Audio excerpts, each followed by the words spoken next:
बहुत ही प्रसन्नता हो रही है। हम जानते हैं कि हरियाणा कृषि प्रधान प्रदेश है और इस कृषि प्रधान प्रदेश होने के नाते से किसान की प्रगति और हरियाणा की प्रगति इसका सीधा सीधा संबंध है। हम ये मानते हैं कि हरियाणा की कृषि को एक ठीक रास्ता दिखाने के लिए, किसानों को अपनी प्रगति के लिए आपका बहुत बड़ा योगदान है। साथियों, खेती जब प्रारंभ में शुरू हुई तो परंपरागत तौर पर हम मुख्य रूप से धान है, गेहूं है अथवा सरसों है, कपास है, गन्ना है आदि फसलें ही उगाते थे और इन फसलों से भी हमने देश भर को एक प्रकार से खाद्यान्न के नाते से आत्मनिर्भर बनाया। अब समय की आवश्यकता है कि हमको इन परंपरागत फसलों के अलावा और अधिक प्रगति करने के लिए हमारी आवश्यकताएं सब्जियों की और फलों की, इन आवश्यकताओं की पूर्ति करनी है। हरियाणा में आप लोग इस क्षेत्र में बहुत अच्छा काम कर रहे हैं। सब्जियां विशेष तौर पर हमारे वर्ष भर की, भले ही मौसम के हिसाब से सब्जियां अलग अलग होती हैं, लेकिन संयोग से 12 महीने लगातार कोई ना कोई यानी सब्जी की फसल ये उगाते हैं। मौसम के हिसाब से ही उनका उपयोग होता है। तो इन फसलों को उगाने के लिए आज आपकी प्रगति को दुनिया जानती है कि आप नई तकनीक अपना करके और अच्छी अच्छी सब्जियां, अच्छी फसलें ये उगाते हैं। उसकी बिक्री के लिए जैसा हमारी आवश्यकताएं, स्थानीय आवश्यकताओं को तुम पूरा करते ही हैं, लेकिन जहाँ बड़ी मार्केट है उसका भी हम एक प्रकार से पूर्ति करते हैं। दिल्ली और इसके आसपास एनसीआर का क्षेत्र ऐसा है जहां बहुत बड़ी खपत फलों की, सब्जियों की होती है।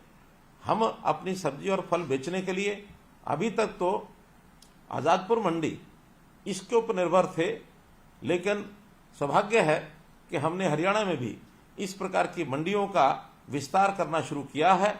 उसमें गन्नौर में अंतर्राष्ट्रीय स्तर की फल और सब्जी मंडी ये हम बनाने जा रहे हैं। तो इस मंडी के बनने के बाद हमारे हरियाणा के किसानों को फल और सब्जी बेचने के लिए और सुविधा होगी और हम न केवल अपने प्रदेश में बल्कि देश और दुनिया में भी अपने फल और सब्जियों को बेच सकेंगे, भेज सकेंगे। मित्रों, हम जो नई तकनीक और नए ज्ञान का उपयोग करते हैं अपने कृषि क्षेत्र को बढ़ावा देने के लिए, इसकी प्रेरणा अन्य किसानों को भी मिलती है और बहुत से किसान धीरे धीरे इस ओर आगे बढ़ रहे हैं कि फल और सब्जी की खेती करने के लिए पॉली हाउस है, हाईटेक ग्रीन नेट है, नेट हाउस है। तो इस प्रकार आधुनिक जो तकनीक है उसके लिए हम आगे बढ़ रहे हैं। और प्रधानमंत्री जी ने हमें पानी की बचत करने के लिए भी जो एक फॉर्मूला दिया है कि पर ड्रॉप मोर क्रॉप, इस अवधारणा पर चलते हुए हमने ड्रिप सिंचाई, माइक्रो इरिगेशन, इसका भी जो उपयोग शुरू किया है, इसका बहुत बड़ा लाभ होगा। हमने वर्टिकल फार्मिंग की दिशा में भी बहुत सराहनीय काम किए हैं। सब लोग जैविक खेती की ओर भी बढ़ रहे हैं, क्योंकि बहुत बड़ा विशेष एक बात ध्यान करने की है कि हम फर्टिलाइजर्स का उपयोग केमिकल्स का करेंगे तो उससे जो हमारी क्वालिटी है प्रोडक्ट की, हमारी जो उपज की क्वालिटी है वो गिरती है, उसमें कुछ न कुछ कमी आती है, जिसके कारण से हमारा शरीर बीमारियों की तरफ भी आगे बढ़ता है। तो प्रधानमंत्री जी ने आह्वान किया है कि जैविक खेती की ओर आगे बढ़ें और हम जो है नेचुरल खेती, प्राकृतिक खेती, उसमें बढ़ करके रासायनिक उर्वरक और जो खतरनाक कीटनाशक हैं उनका उपयोग कम करें। तो इससे भी हमारा जो बहुत बड़ा लाभ एक होने वाला है। अपनी गौ आधारित खेती को हम लोग जितना ज्यादा करेंगे उतना ही अच्छी फसलें होंगी, उतना ही शरीर को लाभ होगा। जैसे हमारे भाई, किसान भाई, आप सब लोग फल और सब्जियों के माध्यम से अच्छी मेहनत करके और लाखों रुपया कमाते हैं, इससे हमारी जो हर किसान की आय दुगनी करने का जो टारगेट है वो भी निश्चित रूप से यानी प्राप्त होगा। कठोर मेहनत और आधुनिक तकनीक, नवाचार, ये सब हमारे काम के आधार बिंदु हैं। हम कई किसानों ने लीक से हट करके उपभोक्ताओं तक सीधा अपने उत्पाद पहुंचाए हैं और इसके अंदर फल और सब्जी न केवल सीधा बेचा है बल्कि वैल्यू एडिशन करके भी हमने कुछ उद्योग स्थापित करके और इन कामों को भी आगे किया है। इससे भी हमारी आमदन बढ़ी है। मित्रों, हरियाणा सरकार की नीतियां हमेशा किसान के साथ रही हैं, चाहे वो फसल की बुआई से पहले की कुछ आवश्यकताएं हों किसान की, अथवा फसल की बुआई के बाद हों, अथवा कटाई से पहले हों, कटाई के बाद हों, हर समय सरकार वो आपके साथ खड़ी है। अर्थात बीज से लेकर बाजार तक ये जो किसान के साथ हम खड़े हैं, ऐसी हमारी नीतियां हैं। हम प्रगतिशील जो किसान भाई बहन हैं, उनकी विकास यात्रा में सरकार बहुत प्रकार की योजनाएं बनाती है और इन योजनाओं के कारण से आपको उसका लाभ मिलता है। फल और सब्जी के अलावा मधुमक्खी पालन, इसमें भी हमने जो कार्यक्रम किया है, हमारा उत्कृष्ट केंद्र इजराइल की सहायता से रामनगर कुरुक्षेत्र के अंदर जो शुरू हुआ है, इसका अपना एक लाभ हुआ है। ऐसी जो योजनाएं हैं, इसमें सामान्य वर्ग के साथ साथ अनुसूचित जाति के जो लोग हैं वो इनको अपनाते हैं, खेती करते हैं, सब्जी अथवा फल उगाते हैं, तो उनके लिए विशेष योजना, विशेष लाभ ये उनको दिया जाता है। अगर सामान्य किसानों को 50% की सब्सिडी दी जाती है, तो अनुसूचित जाति के किसानों को 85% तक भी सब्सिडी ये दी जाती है। हमारा जो बागवानी क्षेत्र है, इसको हम कैसे और बढ़ाएं, क्योंकि फसल के लिए हमारी जो खेती की जमीन है, हमको अंदाज होना चाहिए कि लगभग 80 लाख एकड़ जमीन हमारी एग्रीकल्चर लैंड है। अभी इस समय इसमें बागवानी और खेती मात्र 7 लाख एकड़ अर्थात 7% ही लगभग इसका उपयोग हम करते हैं, लेकिन इसको बढ़ाने की आवश्यकता है। हमने तय किया है कि 2030 तक इसका व्याप बढ़ाया जाए और जो उत्पाद है उसको भी 3 गुना किया जाए, क्षेत्रफल है उसको भी लगभग 3 गुना 20% तक ले जाने के लिए हम तैयार हैं। 22 लाख एकड़ जमीन पर हम बागवानी और फलों की सब्जी, उस समय फलों की बागवानी और फल और सब्जी की खेती ये करने के लिए हम आगे बढ़ सकें, ऐसी हमारी योजना है। फूड प्रोसेसिंग नीति, ये पॉलिसी हमने बनाई है कि हम जो अपने उत्पाद हैं उसको वैल्यू एडिशन करके उसमें से कुछ उत्पाद बनाएं। इसके लिए भी सरकार की बहुत सी योजनाएं चल रही हैं और ये जो फूड प्रोसेसिंग नीति के माध्यम से जो हम उद्योगों की स्थापना करेंगे, उसमें जो हम सामान पैदा करेंगे, तो हमारी फसल की पैदावार की कीमत और अधिक हमको मिल सकेगी। ये उसके पीछे एक हमने एक प्रकार से योजना बनाई है। हमारे जो क्रॉप क्लस्टर डेवलपमेंट प्रोग्राम है, जो फसल समूह विकास कार्यक्रम के अंतर्गत, ये भी हरियाणा में 1763 गांव में 393 बागवानी फल समूह इनकी पहचान की गई है। हम एफपीओज अर्थात फार्मर्स प्रोड्यूसर ऑर्गेनाइजेशन ये भी बना रहे हैं। 1000 एफपीओज बनाने का हमारा लक्ष्य है, जिसमें से लगभग 700 के आसपास एफपीओज ये बनाए जा चुके हैं। प्रत्येक एफपीओ में 300 किसान ये सदस्य होते हैं। तो ये भी हमारी योजना रहेगी कि हम लोग जो अपना अपना एफपीओ बनाया है, अच्छी बात है, जिन्होंने अपना एफपीओ भी नहीं बनाया है वो भी अपने आसपास के किसानों को इसमें शामिल करें और सभी की आय बढ़े। ये एक परोपकारी काम भी हमको आगे बढ़ करके करना चाहिए। हम सीधे प्रत्येक क्लस्टर में जो बनाए गए हैं उसके अंदर आपूर्ति श्रृंखला अर्थात सप्लाई चेन और इसी प्रकार से बागवानी उपज के लिए मार्केटिंग और किसान को सीधे बाजार से जोड़ने के लिए इंटीग्रेटेड पैक हाउस ये भी स्थापित किए जा रहे हैं। इस पर भी हमने 33 परियोजनाओं पर 94 करोड़ रुपए लगा करके इसको पूरा कर लिया है। लगभग 116 करोड़ लागत की अन्य 44 परियोजनाएं ये अब स्थापित की जा रही हैं, जो वर्ष के अंत तक ये पूरी हो जाएंगी। बहुत से हमारे फल हैं, जैसे आम है, अमरूद है, बेर है, चीकू, लीची, आंवला, नाशपाती, आड़ू, आलू बुखारा, केला, पपीता, सिट्रस फल, अंगूर, अंजीर व स्ट्रॉबेरी के बाग लगाने के लिए प्रति एकड़ लागत का 50% देते हैं। अनुसूचित जाति के लोगों के लिए ये प्रतिशत जो है 85% तक हम करते हैं। इसी प्रकार सब्जियों की खेती के लिए भी हमने एकीकृत मॉडल ये जो बनाया है, इस पर भी हम ये सब्सिडी देते हैं। मशरूम की खेती के लिए भी 40% से लेकर के 85% तक सब्सिडी दी जाती है। मशरूम की नई प्रजातियां जैसे मिल्की मशरूम, आयस्टर, मशरूम ढिंगरी व शिटाके की खेती को बढ़ावा देने के लिए एक नई योजना ये भी हमने तैयार की है। जहां तक poly house, hitech green house, walk in tunnel, anti insect net house, poly net house, cable प्रलीन नेट हाउस, ये जो सामान्य वर्ग के लिए 50% और अनुसूचित जाति के लिए 85% का अनुदान दिया जाता है। ये सब ऐसी तकनीक है जो आज फल और सब्जी के उत्पादन में बहुत ही सहायक सिद्ध हो रही है। गुणवत्तापूर्वक सब्जी पौध, क्योंकि पौध भी अपने आप में बहुत बड़ी आवश्यकता होती है किसान की, तो उसको ऐसी जो सब्जी की पौध अच्छी अगर मिलती है तो उसको अपने किसान अच्छी प्रोडक्शन के लिए उपयोग कर सकते हैं। उच्च तकनीक वाले जो ग्रीन हाउस हैं उसके अंदर ये पौध, मिट्टी रहित पौध, ये वहां उत्पादन कराया जाता है। मिट्टी रहित पौध को शिमला मिर्च, ककड़ी, टमाटर, खरबूजा और बैंगन, ये पौध बहुत सफलतापूर्वक बनाई गई है। जो हमारे किसानों के एक्सीलेंस सेंटर्स हैं उसमें Gharaunda, hitech green house Gurugram और रोहतक दोनों जगह, ऐसे ही जो फ्रूट्स का हमारा एक्सीलेंस सेंटर है मांगियाना सिरसा और इंटीग्रेटेड बागवानी विकास केंद्र पलवल और सुंदरा, इसमें बुकिंग करके और हम पौध जो है वो सप्लाई करते हैं। अभी हमने 2022-23 यानी पिछले वर्ष में ये जितनी भी स्कीमें हैं इसके अंदर लगभग 25,000 लाभग्राही, इनको 166 करोड़ रुपए की ये सब्सिडी दी है, जिसके अंदर poly house vertical farming, Bombay stacking vertical farming, fruit area, mushroom unit medium cost, mushroom unit low cost, cold storage, water tank, ऐसी जितनी योजनाएं हैं इन योजनाओं में 2022-23 के अंदर हमने लगभग 166 करोड़ रुपए की सहायता ये किसानों को दी है। इजराइल और हरियाणा, इसको मैं जरूर उल्लेख करना चाहूंगा, क्योंकि हमारा जैसे हरियाणा की भूमि और जलवायु है, ऐसे ही इजराइल की भूमि और जलवायु ये भी लगभग समान है। तो समान एक प्रकार से सब पैरामीटर्स होने के नाते से हमको ऐसे देश के साथ जो इन चीजों में बहुत प्रगति कर चुका है उसके साथ ही हमें कोई अपने समझौते करके उनके तकनीक का उपयोग करना होगा। तो हमने इजराइल की सहायता से बहुत से ऐसे कार्यक्रम चलाए हैं जिसका हमको लाभ हो रहा है, चाहे वो फलों में, सब्जियों में, फूलों की खेती, मधुमक्खी पालन, ये सब इजराइल की टेक्नोलॉजी से हम आगे बढ़ा रहे हैं।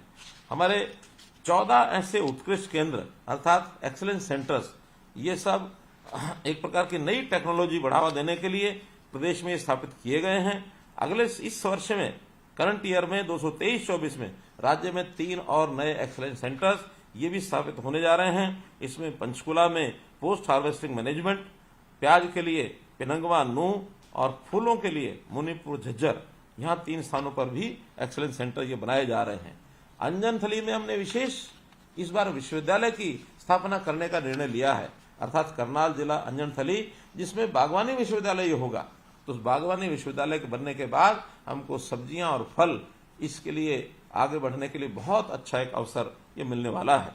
इसी प्रकार जो केंद्र हमारा शहद यानी प्रोसेसिंग का है रामनगर में, वहां ग्रेडिंग, पैकिंग, ब्रांडिंग ये सुविधा सब उपलब्ध है। अर्थात हम शहद की गुणवत्ता की जांच के लिए जो प्रयोगशाला बनाई गई है उसका उपयोग कर सकते हैं।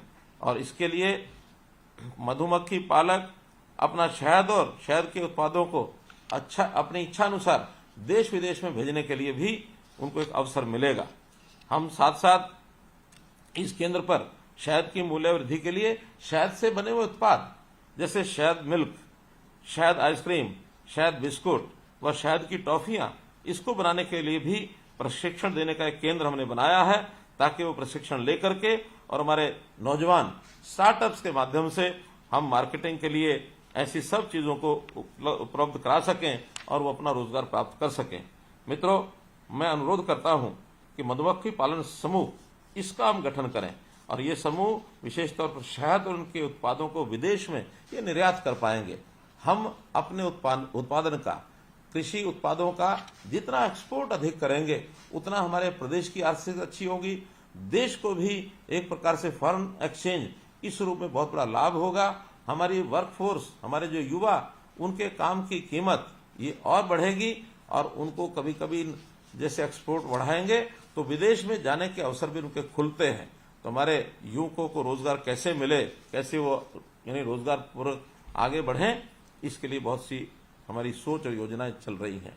ऐसे ही एक विषय होता है, चाहे वो फल की खेती हो, फूलों की खेती हो, सब्जी की खेती हो अथवा परंपरागत खेती हो, इसमें रिस्क बहुत बड़ा। कई बार तो हमारी खेती खुले आसमान के नीचे होती है, कभी सूखा पड़ता है, कभी अधिक बारिश होती है, कभी ओलावृष्टि होती है, कभी सर्दी ज्यादा पड़ती है। तो इन चीजों से बहुत बड़ा एक प्रकार से नुकसान फल और सब्जियों का ज्यादा होता है। तो ऐसे फल और सब्जियों के नुकसान की इसकी भरपाई करने के लिए विशेष योजना भावांतर भरपाई हमने चलाई है। तो इस भावांतर भरपाई योजना में भी ऐसे फल और सब्जी के जो हमारे किसान भाई हैं, इनको हम सहायता दे रहे हैं। अभी तक 9,485 किसान, 9,500 किसान लगभग, जिनको 23 करोड़ रुपए हम दे चुके हैं। ऐसी 21 बागवानी फसलों को उनका जो एक संरक्षित मूल्य है उसके हिसाब से इनको योजना की एक प्रकार से घाटे की भरपाई ये की जाती है।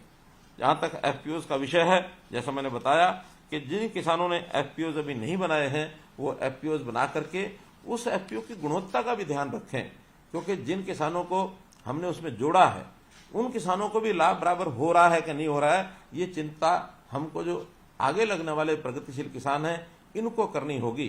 केवल नामचारे से किसानों को जोड़ा और उनको लाभ न दिया तो ये हमारी ओर से किया गया एक बहुत बड़ा दोष होगा। इसके प्रति भी एक प्रकार से मैं आगाह करना चाहता हूं, सजग रखने के लिए आपको इस बात को मैं कह रहा हूं। एक नई योजना मैंने हरियाणा में जो बनाई है कि बागवानी की बीमा योजना, मुख्यमंत्री बागवानी बीमा योजना, ये भी हमने शुरू की है। और शायद हरियाणा जो है देश का पहला राज्य है जिसने इस प्रकार की योजना चलाई है। इसमें वो सभी 21 फसलें जो भावांतर भरपाई योजना में हैं उन सबको इसमें जोड़ा है। और इसमें राशि भी, हमको जो नुकसान होता है उसकी राशि भी बहुत अच्छी मिलती है।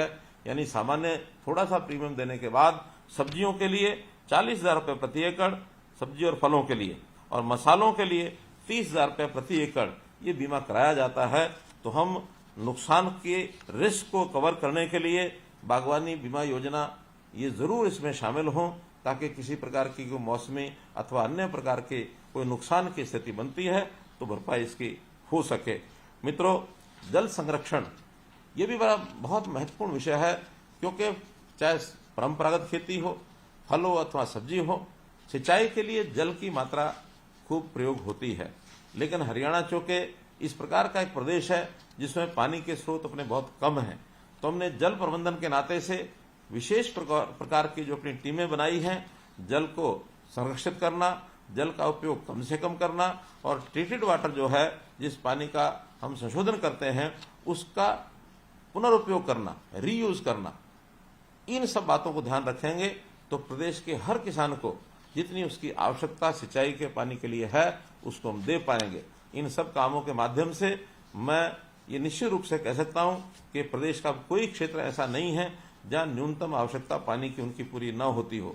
दक्षिण हरियाणा में भी हमने वहां के तालाबों को बरसात के दिनों में भरवाते हैं। कुछ क्षेत्र तो ऐसे हैं आज जमीन के पानी का लेवल 10-10 मीटर तक ऊपर आ गया है। माइक्रो इरिगेशन का भी हम बहुत बड़ा प्रोजेक्ट ये लेकर के आ रहे हैं। हमारे जितने इरिगेशन के चैनल्स हैं उनको भी हम ठीक करवा रहे हैं, उनकी भी मरम्मत कराई जा रही है, नए चैनल भी बनाए जा रहे हैं। तो इस जल शक्ति अभियान के अंतर्गत जो हमारा जल बचाने का एक कार्यक्रम है बहुत तेजी से चल रहा है, उसमें मैं आप सबसे भी निवेदन करता हूं कि हम बागवानी फसलों के लिए माइक्रो इरिगेशन की प्रणाली ये जरूर अपनाएं। कहीं भी खुला पानी हम इसमें न डालें, और इसमें तालाब बनाने की प्रणाली भी हमने शुरू की है। इसके अंदर भी अनुदान की जो सीमा है उसको हमने 75,000 रुपये से बढ़ा दिया है, और ये तो लाखों रुपए तक भी मिलता है साइज के हिसाब से। इसलिए हम लोग निश्चित पानी का बचाव करने के लिए आगे बढ़ें। कम पानी से अधिकतम सिंचाई के लिए भूमिगत जो पाइपलाइन स्कीम है इसके अंतर्गत भी हमको आना चाहिए। अभी तक हमने प्रति एकड़ 10,000 रुपये, अधिकतम 60,000 रुपये तक 52,000 किसानों को 233 करोड़ रुपया इसमें दिया है। तो हम निश्चित रूप से इसको अपनाएंगे, आगे बढ़ेंगे। हम प्रगतिशील किसान इनके सम्मान की भी योजना में रखते हैं। प्रगतिशील किसान और नए किसानों को ट्रेंड करें, इसकी भी हम योजना बनाते हैं। हमने 2 तरह की योजना ऐसी बनाई है कि जो प्रगतिशील किसान अपना काम अच्छा करते हैं, दूसरे लोगों को ट्रेंड करते हैं, उसके नाते से उनकी 3 श्रेणियां बना करके और हमने उनके नाम रखे हैं।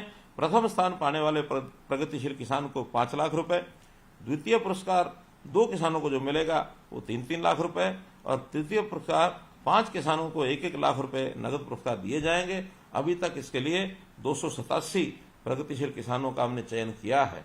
हम भी इस श्रेणी में आए ताकि दूसरों किसानों को भी अपने जैसा बनाएं और अपनी खेती प्रगतिशील किसान के नाते से अपेक्षा अनुरूप हमारी उत्पादकता बढ़े, हमारे पानी का उपयोग कम हो और हम उसका एक उद्योग लगा करके प्रोसेसिंग के नाते से भी उसका उपयोग कर सकें। तो ऐसे सभी पैरामीटर्स को ध्यान करके मैं एक अच्छा प्रगतिशील किसान बन सकता हूं, मैं अग्रणी प्रगतिशील किसान बन सकता हूं, ये मन में भाव लेकर के हमको आगे बढ़ना चाहिए।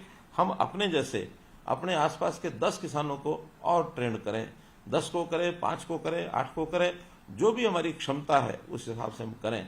अभी मैं समझता हूं कि हमारे प्रगतिशील किसानों की संख्या लगभग 1000 के आसपास ही हो सकती है, लेकिन अगर हम और 10-10 किसानों को अपने जैसा किसान बनाने के लिए 1 साल में 2 साल में प्रेरणा देकर के आगे बढ़ाएंगे तो निश्चित रूप से यह संख्या हमारी लाखों तक पहुंच सकती है। तो लाख किसान अगर इस ओर आते हैं, बहुत बड़ा बदलाव ये हमारे कारण से होगा। सरकार इन कामों के लिए सहयोग करने के लिए हमेशा तैयार रहती है। हमें इनिशिएटिव लेना पड़ेगा, हमको अग्रणी एक प्रकार से व्यक्तित्व की भूमिका निभानी पड़ेगी। जो साधनों की आवश्यकता है इसकी चिंता सरकार के नाते हम करेंगे। मित्रों, आप लोग आगे बढ़ें। मैं तो हमेशा यही कहता हूं कि हम प्राकृतिक साधनों का दोहन करें, इनका शोषण ना करें और प्राकृतिक साधनों के नाते से अपनी खेती की उपज इस प्रकार से करें कि जो हमारी आवश्यकताओं की भी पूर्ति करे, हमारी आमदनी भी बढ़ाए और अपने जैसे किसान और भी बनाए। इतनी बात कह करके मैं आपसे विदा लेता हूं।